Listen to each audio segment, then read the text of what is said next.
Hey guys, welcome back to Meetings of Maverick. I'm your host Maverick, and I am back from my snowboarding vacation. As you can see, mostly in one piece. I did get a little bit sunburned because I forgot to use sunscreen, but at least I didn't lose my voice, so I can continue putting out videos as usual, such as Tensura episode 22.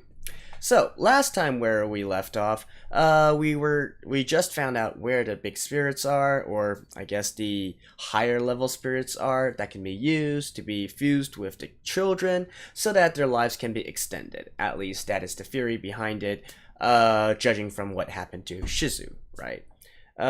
So far, I still don't have any idea how this entire storyline relates with the main storyline further down the road. I can't see where this is going.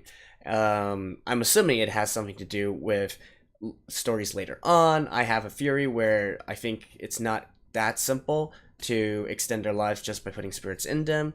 But again, that's just a theory. I haven't seen the light novels. Although, again, I'm very curious how they're going to extend it. And if they are, well, they got 2 episodes left. So I think probably from this episode, we can know pretty much how this season is going to end. So, without further ado, let's get into the episode and see what is in store. So, beginning in 3, 2, 1, play.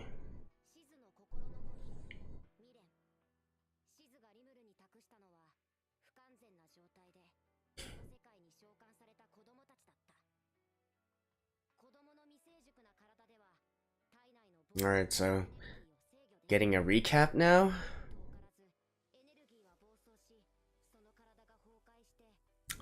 Is that really necessary though?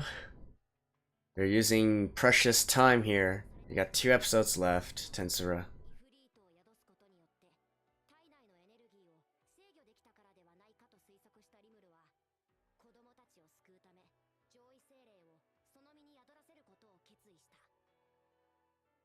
Oh, superior spirits. Alright. Like, are these kids going to be his companions or something? In any case, let me skip this real quick. And back. Conquering the labyrinth.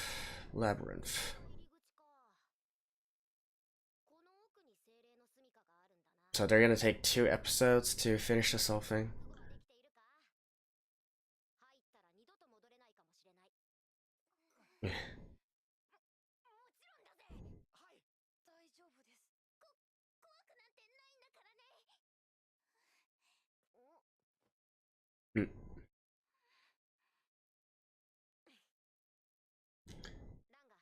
She looks so much like Shizu.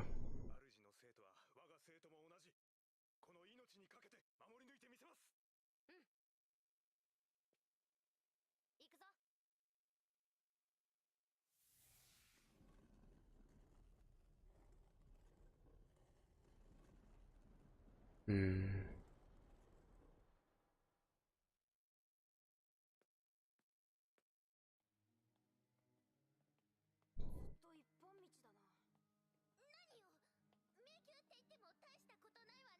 Oh, here's the flag.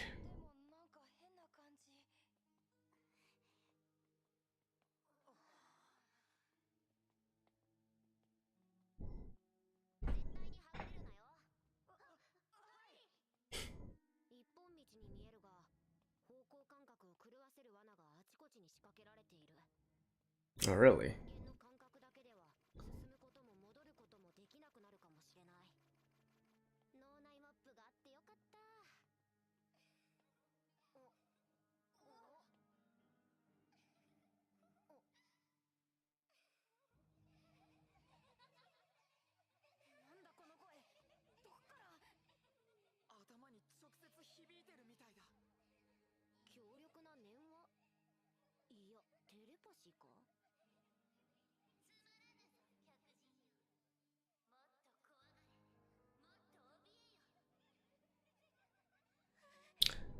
Why does this kind of sound like Milim?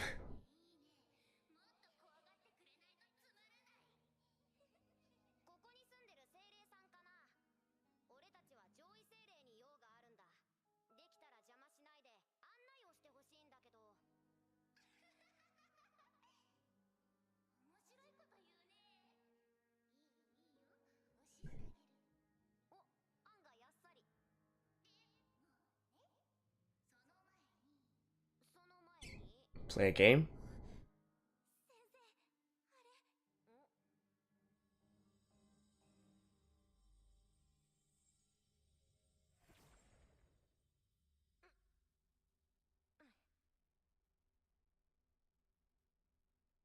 Okay.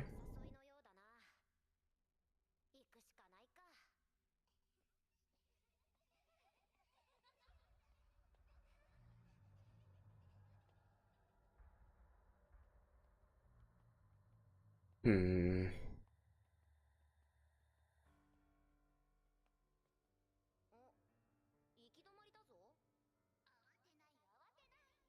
Jump?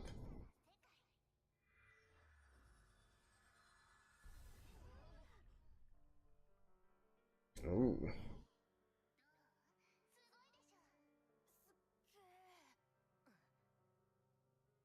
Is that a Gundam?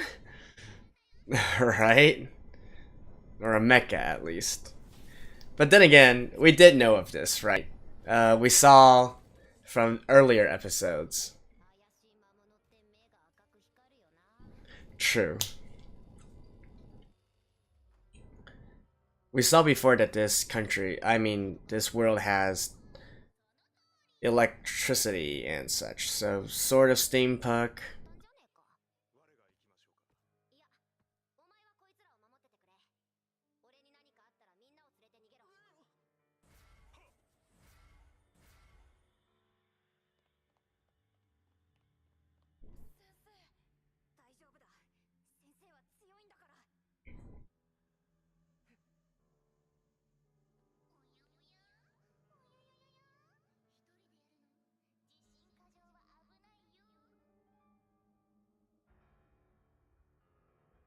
Well...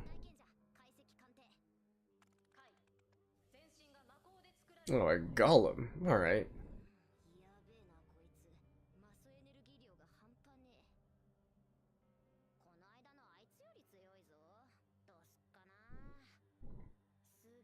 Well, I did hear from commentators that that dragon was a low-level one.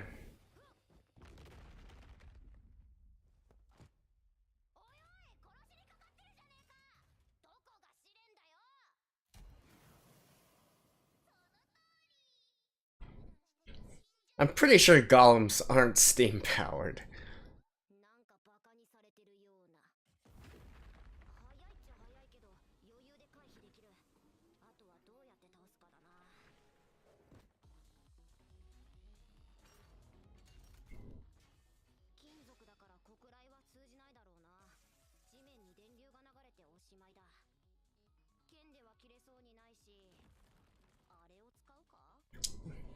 Just eat it?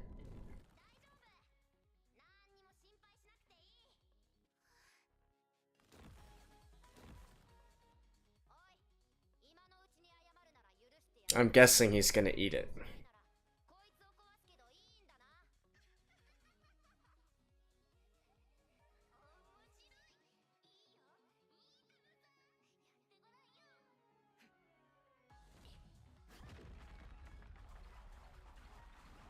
Oh, no. He's using that thing.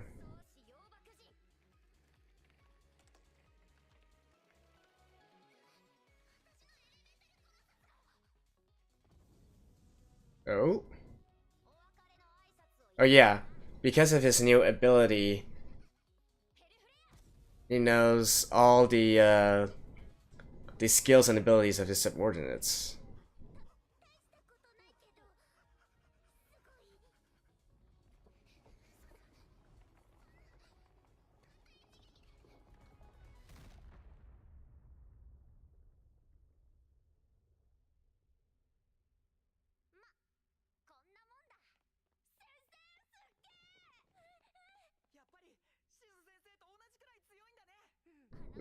I think a fair bit stronger.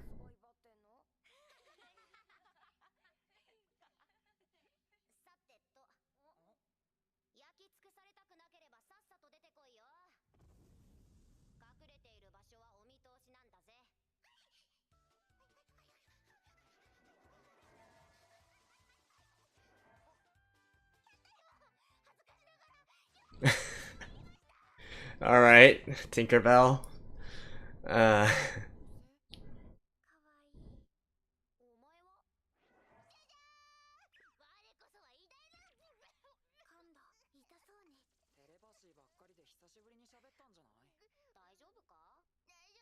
and is that her friends? What?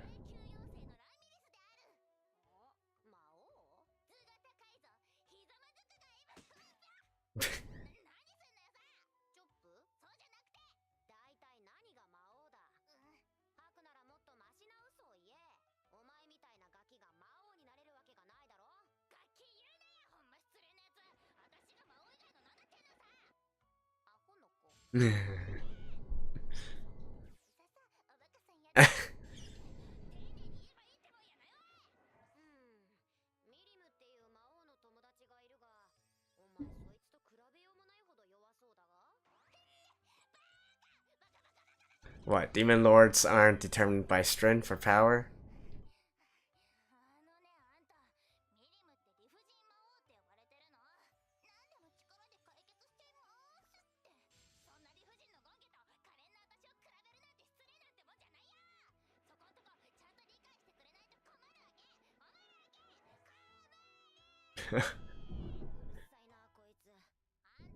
Hey, listen!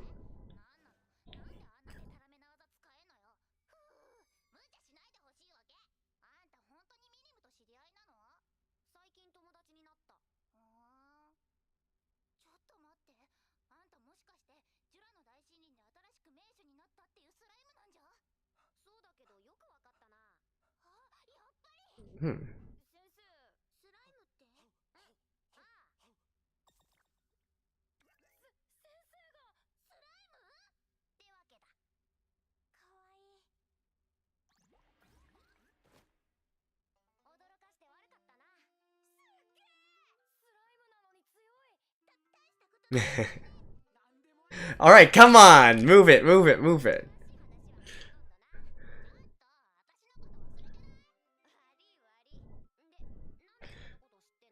Actually, I think I remember her. She is like...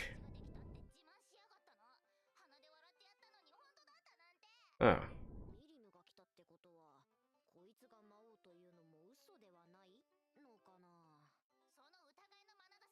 I seem to remember... oh yeah, she's on like the poster.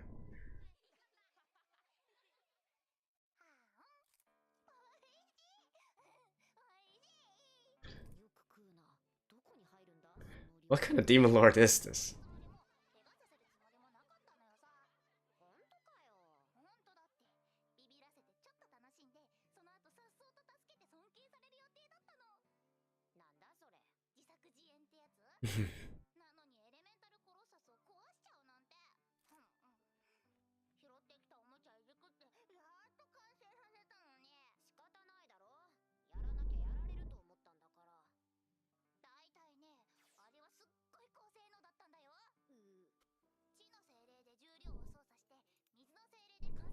Oh, it's completely made of spirits.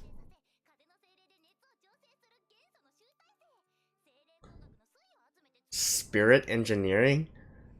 Okay.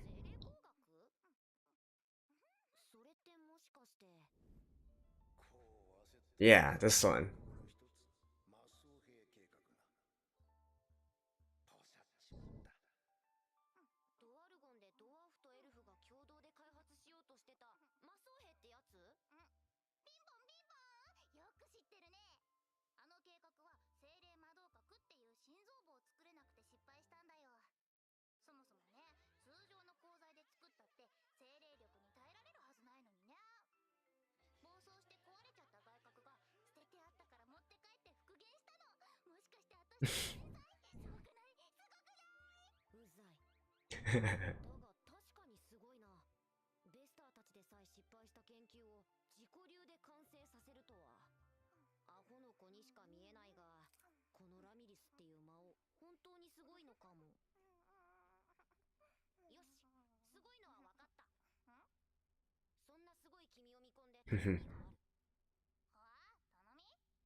Why are all the demon lords so easily manipulatable?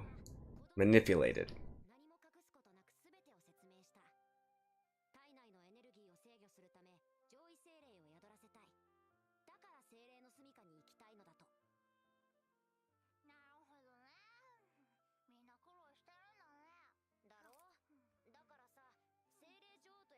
And that's her?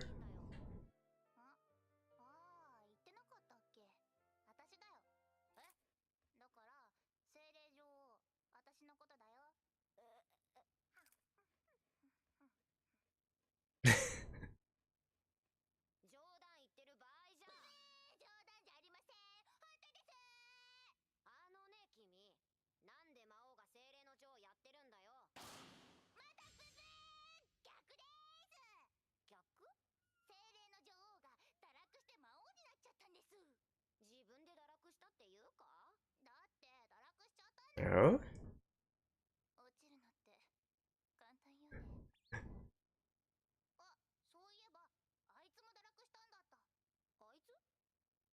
Leon? Ah, yeah.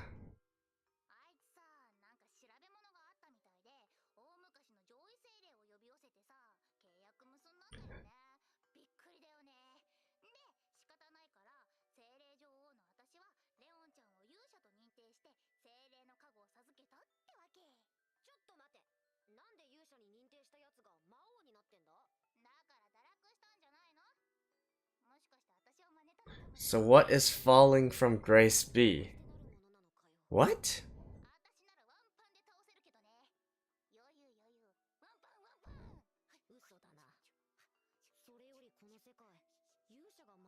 Yeah, this is so weird.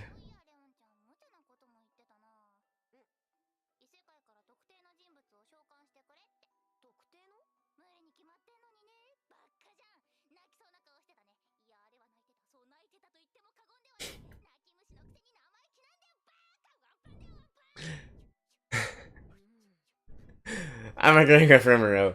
This girl is obnoxious as heck.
Oh? And just like that?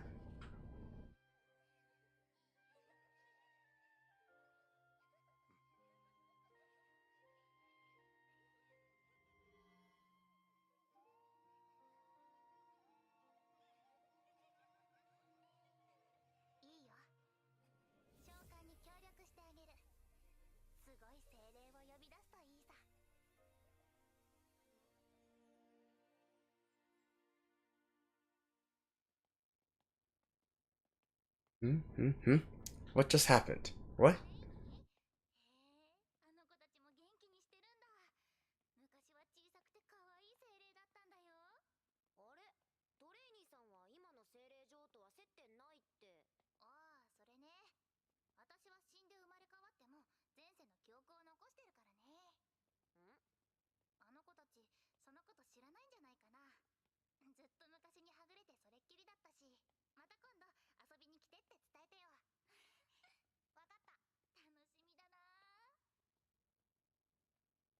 Just like that?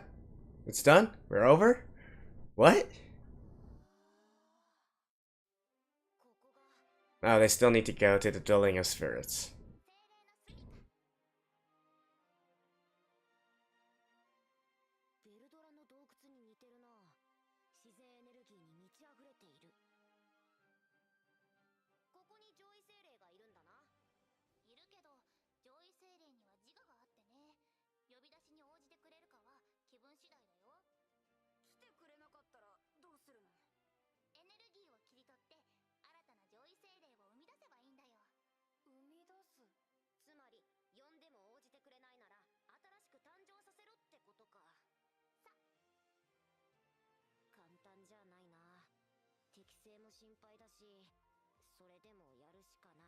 Concerned about their affinities.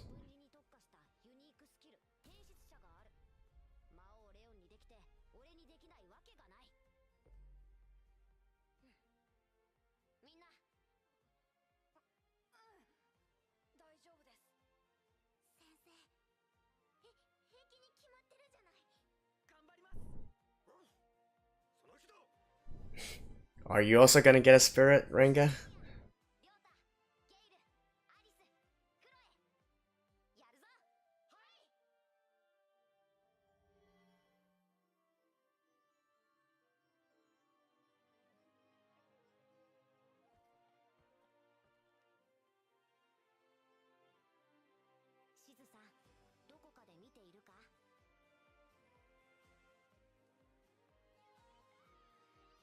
Aw, flashback.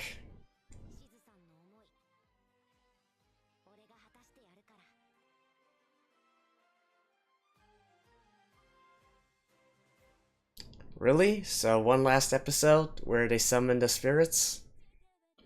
Alright then. Alrighty, so that was episode 22. And I don't know if it's because I'm kind of tired or something, but to be honest, there wasn't really that much to take away from this episode. Yeah, a lot of different things happened, and we got a little bit more backstory, we got introduced to a new character, and also some other background info. But at the same time, none of it is really set in place or we know enough about in order to form a solid prediction on. So a lot of what I'm going to say is going to be highly speculative, simply because we don't have that much information yet. Now obviously to me that's still kind of fun because I like to do these kind of theory crafting and predicting stuff. If I'm right, then great. If I'm wrong, well, tough luck, I guess. So the first one, two main takeaways that I got from this episode. Number one is in regards to the term falling from grace, and number two is in regards to Leon himself, the Demon Lord. So falling from grace. When I hear this term, the immediate example that I think of is angels falling out of grace from God in heaven and falling into hell to become demons, right? That is what falling from grace, at least to me, the classic example is. So if we take this and twist it into what it is here, what it simply means is that there has to be a higher power who is governing, who's laying out these foundations and rules in order for you to fall from grace, right? Otherwise, you can just do whatever the heck you want. Why would you fall from grace? So this immediately got me thinking whether or not there is another higher power organization or kind of system in place within this world, and maybe are they in charge of the reincarnation system or rebirth system. As I've kind of mentioned all the way back in episode 1, when I look at these kinds of isekai works, that's one of the first things I look for, and that is whether or not there is a higher power who's already made contact with the person being isekai'd, I guess, if you call it isekai'd a word. So that was that. Fairly interesting, I think, to think about this. And if there is a higher power, is it or is it not going to be relevant to the story? I don't know. I'm assuming that if they do exist, probably the voice of the world is also being handled by them. A lot of the commentators or viewers have told me about this voice of the world thing, which is slightly different from what the Great Sages is to Rimuru, but that thing can be heard by everybody within the, I guess, the world that they are in. So that is that part. Yeah, so again, not really sure if they're going to show up or not. Maybe this entire theory is wrong, but if they do show up, I guess that would be cool. The second part is in regards to Leon. And just judging from what I see within this episode, including how Ramirez also died and then was reborn, but then retained her former memories, I'm wondering if Leon is going through a similar situation, but the difference is maybe he lost a loved one that was reincarnated into another world, such as the world that Rimuru was originally in. And that is why he's working so hard in order to try to bring that specific individual that he cares about back here to his home. At least that's what I'm getting at from what Leon is saying. I mean, not what Leon is saying, what Ramirez is saying about Leon. So again, is this relevant? Is this not? Is this true or not? I don't know, but I guess it's just something to think about during this time when we wait for the next episode. And finally, in regards to Ramirez. So, even though she's entirely a klutz and airhead within this episode, if you go look at the key visuals or even the opening of this anime, you will see her in there somewhere. And she has that menacing look to her face, right? Definitely feels more like evil than not. So I'm not sure if this is just a case of us being bamboozled by the artist for these works, or she is more than meets the eye, and which Rimuru will learn of pretty quickly since there's only one episode left. Like, seriously, this really didn't feel like a penultimate episode, to be honest. It felt more like a transitory episode where we get a little bit more of this background information. So, yeah, I guess that about concludes my review for this episode. Again, sorry, not really not much to talk about, but hey, I need information in order for me to talk about something, right? So, like, even the kids, so their affinity problems, sure, I'm sure that they can find ones that are similar to what kind of skills they use. I know there's one with fire, there's one who uses water, so on and so forth. It should be fairly easy to find. As for the trials, not really sure what kind of trials they're going to go through. Rimuru did mention something about compatibility or affinity problems, but then again, he does have degenerate skill, so it shouldn't come as too hard for him. Well, in any case, this has been my review for episode 22 of Tensura. I guess let me know what you guys think, as well as what you guys think of this being the penultimate episode, because it's really kind of weird, right? You would expect the penultimate episode to build up to this very epic and hype finale, whether it be a combat or something or not, or maybe some big revelation, but so far I'm not seeing that yet. So, in any case, this has been Mavri from Musings of Mavri, and I'll see you guys next time. Bye bye.